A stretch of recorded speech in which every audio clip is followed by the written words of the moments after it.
ગુજરાતના અનેક જિલ્લામાં વાવાઝોડા સાથે ધોધમાર વરસાદ, જનજીવન પ્રભાવિત.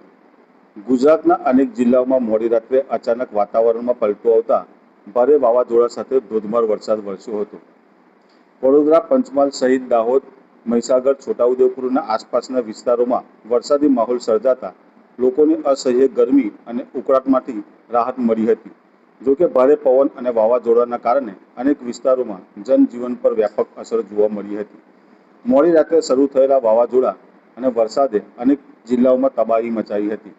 ભારે પવનના કારણે અનેક સ્થળોએ વૃક્ષો ધરાશાયી થયા હતા, જ્યારે વીજપોલ અને વીજ લાઇનોને નુકસાન પહોંચતા ઘરના વિસ્તારોમાં વીજ પુરવઠો ખોરવાઈ ગયો હતો.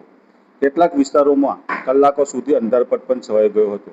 ભારે વરસાદને કારણે નીચાણવાળા વિસ્તારોમાં પાણી ભરાઈ જતા સ્થાનિક લોકોને મુશ્કેલીનો સામનો કરવો પડ્યો હતો.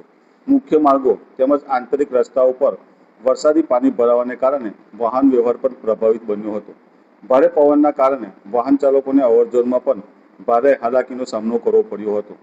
કેટલાક વિસ્તારોમાં વૃક્ષોની ડાળીઓ તૂટી પડતા માર્ગો અવરોધિત થયા હતા, જેને દૂર કરવા માટે સ્થાનિક તંત્ર અને ફાયર વિભાગની ટીમોને કામગીરી હાથ ધરાઈ હતી.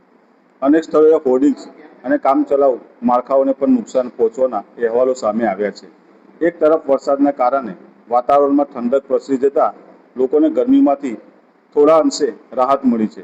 બીજી તરફ વાવાઝોડા અને ભારે પવનના કારણે ચિંતાનો માહોલ પણ જોવા મળ્યો હતો. હાલ તંત્ર દ્વારા નુકસાનનું મૂલ્યાંકન અને વીજ પુરવઠો પુનઃસ્થાપિત કરવાની કામગીરી હાથ ધરવામાં આવી છે. ગુજરાતના અનેક જિલ્લાઓમાં વરસાદ અને વાવાઝોડાની ડબલ અસરના કારણે જનજીવન પ્રભાવિત બન્યું હતું, જ્યારે આગામી દિવસોમાં પણ હવામાનમાં વધુ પલટાની શક્યતા વ્યક્ત કરવામાં આવી રહી છે.